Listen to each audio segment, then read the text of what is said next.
S'il vous plaît.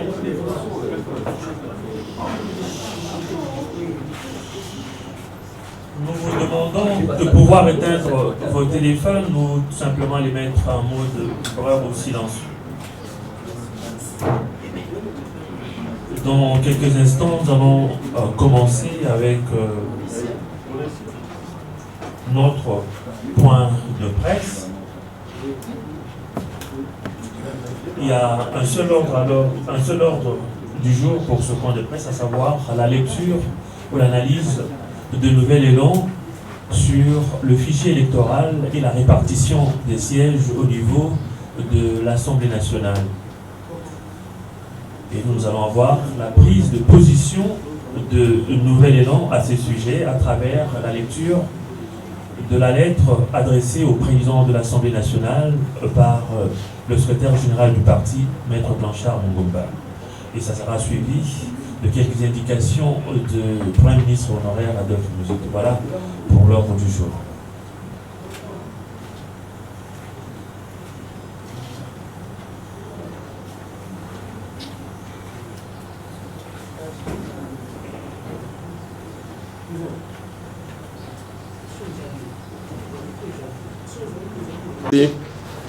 Chers amis de la presse, mesdames, mesdemoiselles, tous messieurs, je voudrais dire de prime abord que nous, au Nouvel Élan, nous refusons de nous limiter à des simples protestations. Nous cherchons à mobiliser le peuple pour une cause que nous ne savons pas démontrer et justifier. C'est ainsi que, s'agissant du fichier, et même du processus électoral proprement dit, nous aimons toujours, pour tout ce que nous protestons, apporter la démonstration que la vérité est de notre côté, que la CENI se trompe. Ainsi, nous sollicitons que le peuple soutienne notre démarche. Telle que vous avez suivi, la problématique est très technique. Alors je voudrais qu'on aille lentement. Et je pense que par des questions, pédagogiquement, ce serait peut-être mieux. Et donc je vais vous céder la parole pour que vous posiez des questions précises. Parce que je suis convaincu que vous n'avez rien compris. Non pas que vous soyez bête, parce que même moi-même, s'il vous plaît,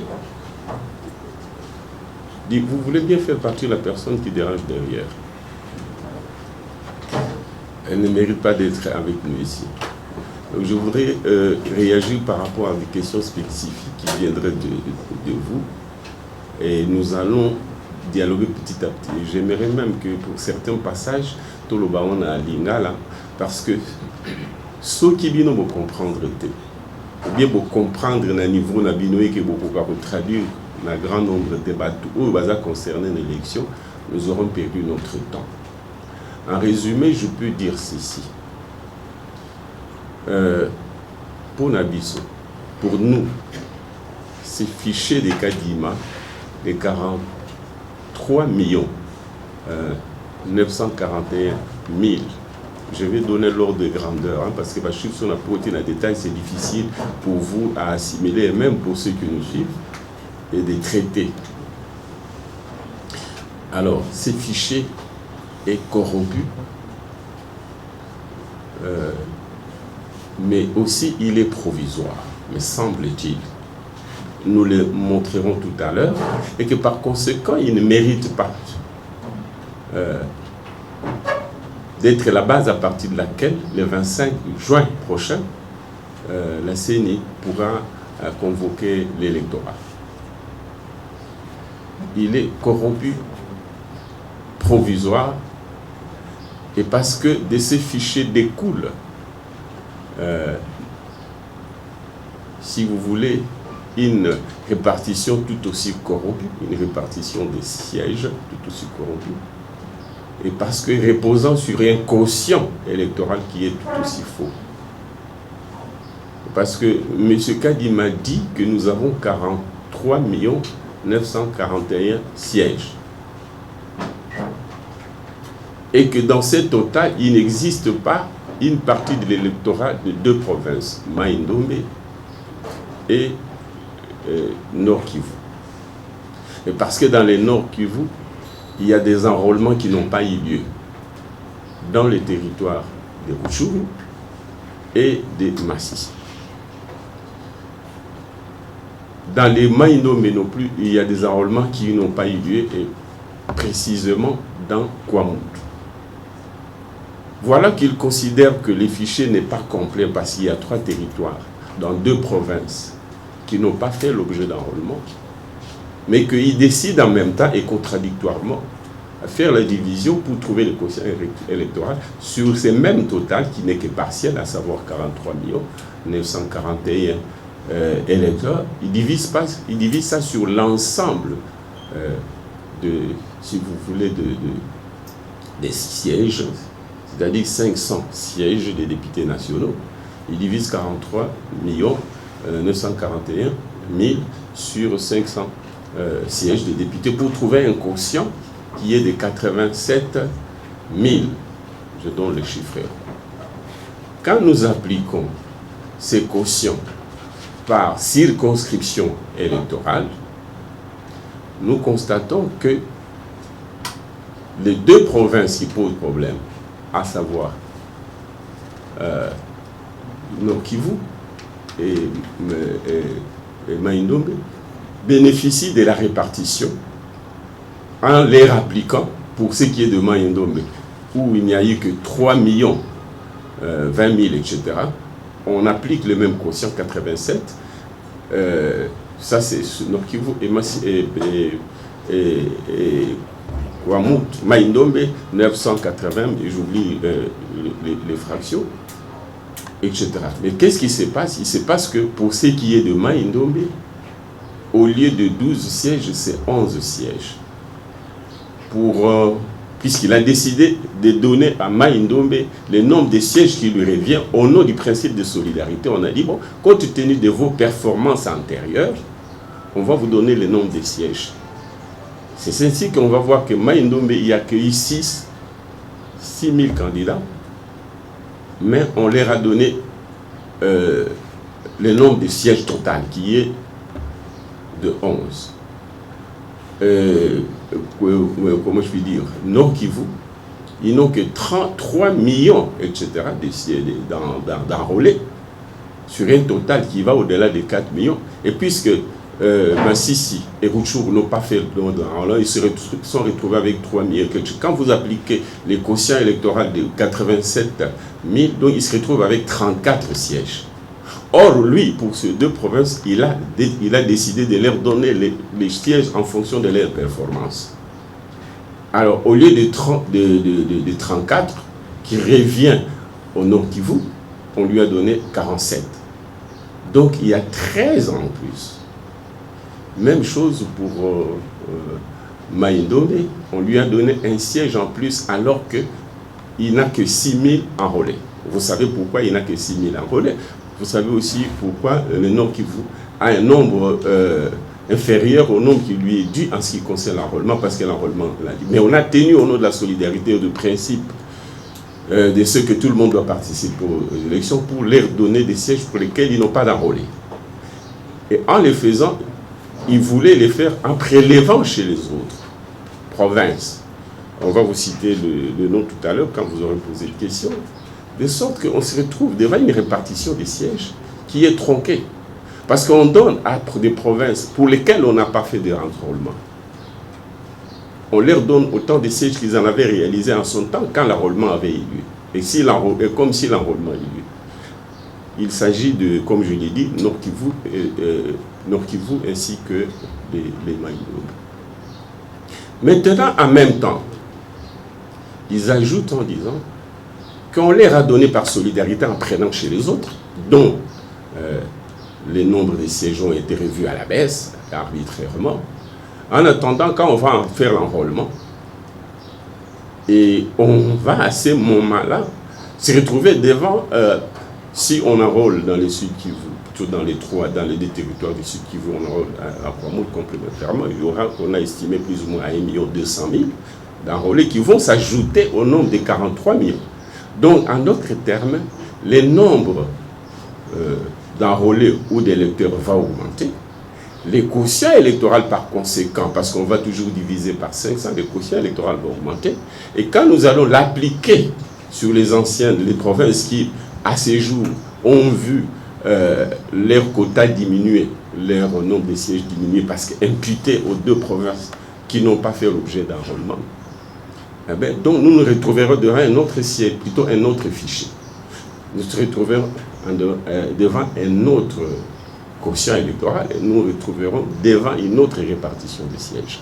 En d'autres termes, l'actuel n'est que provisoire pour les raisons que je viens d'indiquer et que par conséquent, on ne peut pas inviter ou convoquer les collègues électoraux pour un fichier qui est, si vous voulez, partiel ou provisoire, alors qu'on devra attendre un autre le moment venu parce que l'enrôlement aura lieu. Donc c'est pourquoi nous disons, on ne peut pas le 25 juin inviter les corps électoraux pour un fichier qui est partiel, pour ne pas dire provisoire, parce que le fichier définitif sera différent, parce qu'il verra il aura un nombre de lecteurs beaucoup plus élevé, il aura un quotient différent, et que par conséquent aussi, la répartition des sièges sera différente. Et donc voilà, nous sommes devant en perspective un fichier autre que celui d'aujourd'hui qui est partiel, corrompu et qui est provisoire. Voilà un peu la problématique, comment nous la posons, et nous sommes à votre disposition pour des questions précises.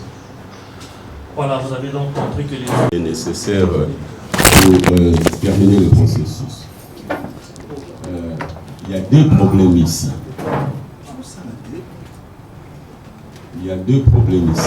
Le premier problème, c'est les rythmes des décaissements par rapport au rythme des besoins. Même si le gouvernement avait l'argent, c'est dont je doute, le problème c'est qu'il faut que l'argent soit prêt avant longtemps. Or 600 millions, 500 millions, d'abord, il faut apurer les arriérés vis-à-vis de frais de mission et autres salaires du personnel de la CENI. Ils ont des arriérés. Deuxièmement, il faut financer les équipements ou les matériels sensibles. Il faut décaisser l'argent longtemps avant pour que les étapes qui couvrent d'abord la passation de marché, les transferts d'équipement, plutôt la passation de marché, les transferts de matériel ici au pays et les dispatching à travers le temps, qu'on ait les temps pour se faire. Il ne faudrait pas que l'argent soit disponible, mais soit disponible à compte-gouttes, par exemple 100 millions chaque mois. On attendra la fin du processus pour qu'on finisse les décaissements et par conséquent, on n'aura pas réuni le montant essentiel qui peut être autour de 300-400 millions de dollars pour des équipements qui doivent venir longtemps avant pour permettre que le processus commence. Donc il y a des rythmes, un décalage entre les rythmes des besoins de surveillance et le rythme des décaissements. Bon, la question fondamentale, c'est que le gouvernement, me semble-t-il, n'a pas d'argent, sauf s'il va recourir à la planche à billets, ou s'il doit financer ses opérations aux dépens d'autres dépenses de l'État, dont les salaires du personnel de l'État de manière générale. Tout simplement parce que pour le mois d'avril, le gouvernement, c'est un mois fiscal, le gouvernement attendait plus ou moins 1,5 milliard de ressources propres, mais je crois qu'ils ont eu un tiers ou un peu plus. Donc ils ont un trou de 800 voire 1 milliard qui ne sont pas entrés pour leur permettre de couvrir leurs besoins mensuels ou trimestriels. Donc ils ont déjà un trou et je ne vois pas comment ils pourront décaisser 500-600 millions en respectant le rythme et les besoins de la CENI. Donc voilà un peu la problématique telle que nous la voyons nous au niveau de la CENI dans ses rapports avec le gouvernement. Bon, en ce qui concerne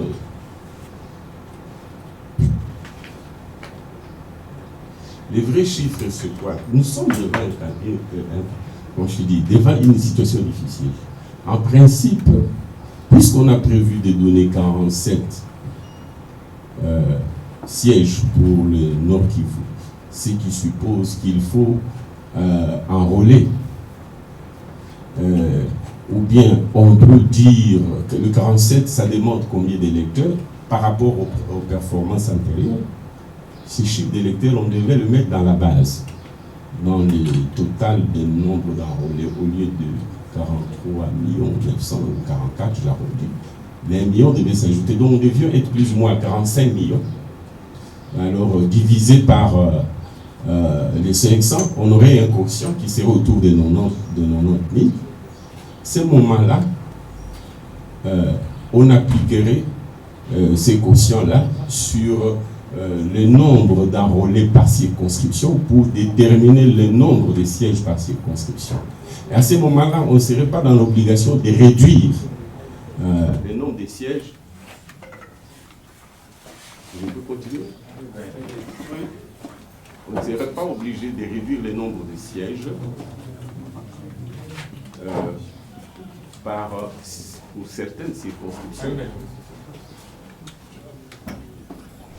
Et par conséquent, on pourrait être dans les bons. Sauf que les effectifs ainsi imputés prévisionnellement, puisqu'on voulait que toutes les provinces participent, et c'était une bonne chose. À ce moment-là, les coupes qu'on a faites, parce qu'on va peut-être vous donner des indications, les coupes qu'on a faites dans les autres provinces, qui ont vu leur siège diminuer, n'auraient plus eu raison. Et à ce moment-là, on serait devant un nombre de sièges correspondant réellement au nombre d'enrôlés, compte tenu du quotient. À ce moment-là, on allait redresser la situation sur l'ensemble des répartis, sur l'ensemble des provinces ou des circonscriptions. Mais tel qu'on l'a fait avec 43 millions, en répartissant à 500 sièges, avec ces quotients-là, on s'est retrouvé devant une situation qui est aujourd'hui difficile. Mais même dans cette hypothèse-là, on mettrait pour les Rutshuru et Masisi, ainsi que Kwamoutou, les chiffres correspondants qui leur permettent d'avoir pour les Nord, pour les Sud, qui pour Rutshuru 70, et pour, comment je puis dire, Masisi, la différence. Et à ce moment-là, la difficulté serait que, bon, ce ne sont que des chiffres indicatifs. Parce que dans la réalité, il faudra enrôler. Il faudra enrôler pour voir les véritables chiffres. Parce que vous ne pouvez pas aller aux élections au profit des gens tout simplement parce qu'on leur a imputé le nombre de sièges qui correspond. Encore faut-il qu'ils aient été enrôlés pour participer aux élections, comme vous l'avez dit. Alors c'est l'enrôlement qui nous donnera le vrai chiffre. Et quand l'enrôlement viendra, s'il donnait un chiffre qui va au-delà, eh bien ça va bouger aussi les nombres d'enrôlés, ça va bouger aussi le nombre de sièges à travers les autres provinces. Donc nous serons toujours devant un fichier qui sera nouveau par rapport à celui d'aujourd'hui ou par rapport à celui qui viendrait, par exemple, si on avait prévisionnellement donné à chacun de ces 3 sièges les montants prévisionnels qui lui conviennent par rapport au nombre de sièges qui lui sont, le nombre de sièges qui leur sont imputés. Voilà. Nous sommes devant une situation de quadrature de texte. Une première chose aurait été que je fasse un effort pour que l'enrôlement ait lieu. Parce que ce n'est pas la CENI qui est responsable du fait qu'elle n'a pas pu faire l'enrôlement. Ce n'est pas à elle d'assurer la sécurité. C'est le gouvernement qui devait assurer la sécurité et aider la CENI à faire l'enrôlement. Le gouvernement ne l'a pas fait.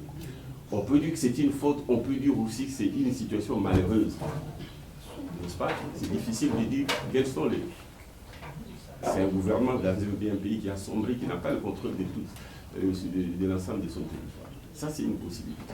L'autre possibilité, pour avoir été en difficulté de procéder à la sécurisation des espaces qui n'ont pas fait l'objet d'enrôlement, nous pourrions donner des chiffres indicatifs. Mais là aussi, j'ai dit qu'il y a une faiblesse.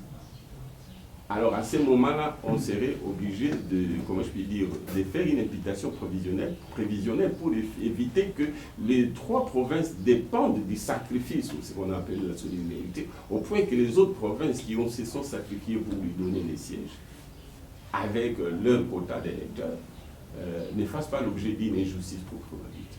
Mais que nous aurions toujours besoin d'un enrôlement pour avoir le vrai chiffre qui sera imputé au total général et par conséquent un quotient qui sera un quotient qui découlera des nombres d'électeurs plus ou moins proches de la réalité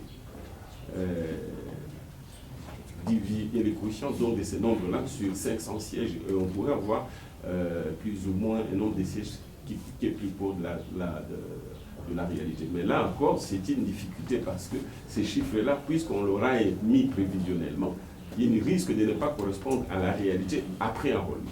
Donc la difficulté que nous avons ici comme pays, c'est que, premièrement, nous ne pouvons pas d'une part dire qu'on a un fichier électoral définitif, et même temps dire qu'on ferait un enrôlement. Ça signifie que si on aurait un enrôlement, c'est qu'on attend un chiffre qui risque de ne pas correspondre aux prévisions, encore qu'ils n'ont pas fait de prévisions. Ils ont demandé aux autres provinces, aux autres circonscriptions, de faire un effort pour diminuer leurs quotas afin qu'on ajoute au Kwango et au Kwassa, pour les uns, l'un 13 et l'autre 1. Le Kwango, oui, le Kwango lui a ajouté un qui vient de Kwamouch et la province plutôt du Nord qui vont lui ajouter 13 qui viennent de Massissi et de Luchou. Voilà ce que je vois. Donc, en un mot, il fallait par tous les moyens faire l'enrôlement en assurant la sécurité. Ou bien, si on ne le fait pas, il fallait faire des imputations prévisionnelles en faveur de cette province pour qu'elles dépendent du minimum de leur propre électorat parce qu'ils en ont.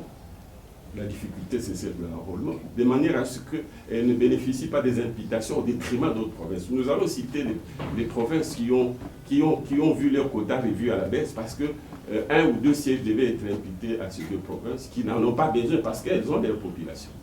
D'accord, merci. Merci. Gaylor, et puis ça sera suivi de la Ces mondes qui sont au pouvoir de constater, parce que moi je ne fais pas une contestation dans l'élite. Je n'ai pas une approche partisane, j'ai une approche rationnelle. Je suis en train de leur montrer qu'ils sont à côté de la plaque. Parce qu'ils n'ont pas encore un fichier définitif, étant donné qu'ils disent qu'ils vont faire un enrôlement. Pas de fichier définitif, parce que s'il faut un enrôlement, il y a des chiffres en plus qui aujourd'hui sont évidents, qui devront rentrer dans le fichier. Et par conséquent, si on applique sur 500 sièges de députés nationaux, eh ben, les quotients vont changer. Et si les quotients changent, puisqu'on devra l'appliquer aux effectifs de chaque circonscription ou de chaque province, c'est que le nombre de sièges, vous ne pouvez par exemple pas me demander si on convoquait, c'est pourquoi je leur dis de ne pas convoquer le corps électoral, les fichiers étant corrompus. Vous ne pouvez pas me demander le 25 juin de présenter une liste, par exemple, de 28 sièges dans le Kwilu, chez moi, de 28 sièges, alors que puisqu'on va faire l'enrôlement dans les suites de Kivu pour les provinces, pour les circonscriptions qui restent, le Bandundu va récupérer le siège qui lui est enlevé pour l'imputer au Nord Kivu. Donc, ça signifie que je devrais attendre, par exemple, pour être sûr que les chiffres sur lesquels je vais présenter la liste correspondent aux chiffres définitifs, à la liste définitive. Donc aujourd'hui, les chiffres qu'on a sont en fait programmés comme étant provisoires. Ouais, je ne sais pas si je me fais comprendre. On programme les caractères provisoires. Ce n'est pas moi qui ai dit que c'est provisoire, c'est eux qui ont dit que c'est provisoire parce qu'ils disent qu'ils vont enrôler. Et qu'ils vont enrôler avant qu'on aille aux élections. Mais s'ils vont enrôler avant d'aller aux élections, ça signifie que la liste, la répartition du fichier sera différente. Donc nous pourrions passer pour ce qui est dit Kwilu à 29. Pourquoi m'a-t-on demandé d'aligner une élite de mon parti avec 28 sièges? Voilà, donc il y a une programmation d'un autre fichier. Bon, je n'ai pas... Vous savez, si vous ne comprenez pas, ou vous ne voulez pas comprendre, tuez le pays. Parce qu'il y a une division du travail qui fait que la presse, c'est un pouvoir. D'ailleurs, en Occident, de plus en plus, on dit la presse sur le premier pouvoir. C'est vous qui êtes un relais entre nous, majorité ou opposition, et le peuple. C'est pourquoi quand vous suivez suivez vos amis, vos confrères de la France, parce que nous sommes francophones à l'international, on ne joue pas avec un journaliste. Quand vous allez... Moi, j'ai peur des journalistes parce que je me prends peut-être à tort, très au sérieux. Et je vous prends aussi au sérieux. Je ne peux pas venir gesticuler comme les jeunes gens que je vois, y compris de mon parti, ils viennent à Outiepanaye accueillir parce qu'il sait que vous allez relayer la chamaille. Donc il est prêt pour ces chamailles. Là-dessus, on n'a pas besoin. Il faut avoir un dictionnaire des injures et autres. Donc, un peu en réponse, j'ai dit, Si vous comprenez, vous allez jouer votre rôle sans être contre ni les pouvoirs, ni la majorité, plutôt ni l'opposition, mais parce qu'un journaliste, à moins d'être communicateur, et même alors, un journaliste, il n'a ni ami ni ennemi. Donc, bilo qu'on a obligé, sans que nous on descende dans la rue, parce que ce n'est pas les styles. Hein. On a fait plus ou moins 4 ans, y compris ce que j'ai fait au Palou. On a tendance à, moi je ne cherche pas la légitimité par rapport avec la dose de bombes lacrymogènes, hein, etc. Moi, ce sont les arguments. Et je présente les arguments si vous les voyez. On va évoluer vers une société où les gens critiquent, proposent, hein, et argumentent. Donc, en résumé, c'est eux qui doivent réviser leur position parce que nous, on n'est pas en train de les embêter par des protestations inutiles sans argument. Nous présentons des chiffres. Ça relève du rationnel, pas du passionnel ou du partisan. Et je me soumets, mais je ne suis pas a priori. Je ne pense qu'à 3 ans, plutôt à 3 jours, ils peuvent faire du bon travail. Mais je me contente du chiffre tel qu'il est et je le critique et je propose. Je propose qu'il y ait, soit prévisionnellement qu'on impute aux provinces les quotas qui leur reviennent, soit qu'on attende de l'enrôlement pour avoir un fichier définitif qui pourra faire qu'on puisse convoquer le corps électoral en étant sûr que chacun, en formulant sa liste des candidats, les fasse sur base d'un fichier qui est définitif. Donc c'est maintenant pour revenir allez, non, mais madame, j'ai écrit il y a 2 jours, ils pouvaient la veille regarder. Ils pouvaient regarder hier et aujourd'hui, et puis c'est pas tard, j'imagine qu'ils sont en discussion, et que les temps de recevoir les documents et de l'envoyer, ils peuvent corriger. Tout comme ils peuvent corriger à partir de la commission, parce qu'ils auront l'expertise de la CENI à la commission PLJ. Ils auront notre document. Je pense que ça relève du bon sens, c'est la raison. On n'a pas besoin d'être intelligent pour eux, surtout pour eux qui ont un peu plus d'expertise que nous d'ailleurs. J'entends la CENI. Mais aussi vous journalistes, c'est vous qui devez vous approprier ces choses. Voilà, merci. On va prendre 2 ou 3 questions. Vous avez tendance à penser que nous, les compétiteurs, c'est comme Messi, il va préparer un match avec ses coéquipiers. Il passe tout le temps entre le moment où il commence la préparation et le moment où ils doivent aller à la compétition. Par le temps pour voir quel sera l'arbitre, quel sera l'état du stade. Parce que vous êtes sûr que Messi va faire son travail, son travail des joueurs de football. Les meilleurs du monde, l'un des meilleurs du monde, non. Mais c'est ça, vous demandez à nous compétiteurs de nous livrer à des contestations qui devaient relever de la société civile. C'est ça le problème du Congo. Et nous perdons, au lieu de nous évaluer quel est le degré de compétitivité en venant aux entraînements. L'entraînement, c'est quand nous passons parler à la télévision pour dire qu'est-ce que nous voulons faire du Congo. Qu'est-ce que nous aurions pu faire, nous qui ne sommes pas au pouvoir, si nous étions au pouvoir à ce moment-là. Et qu'est-ce que nous ferons quel est notre diagnostic, quelles sont nos propositions. C'est ça la spécialité d'un politicien. Nous comblons plus ou moins les rôles de la société civile.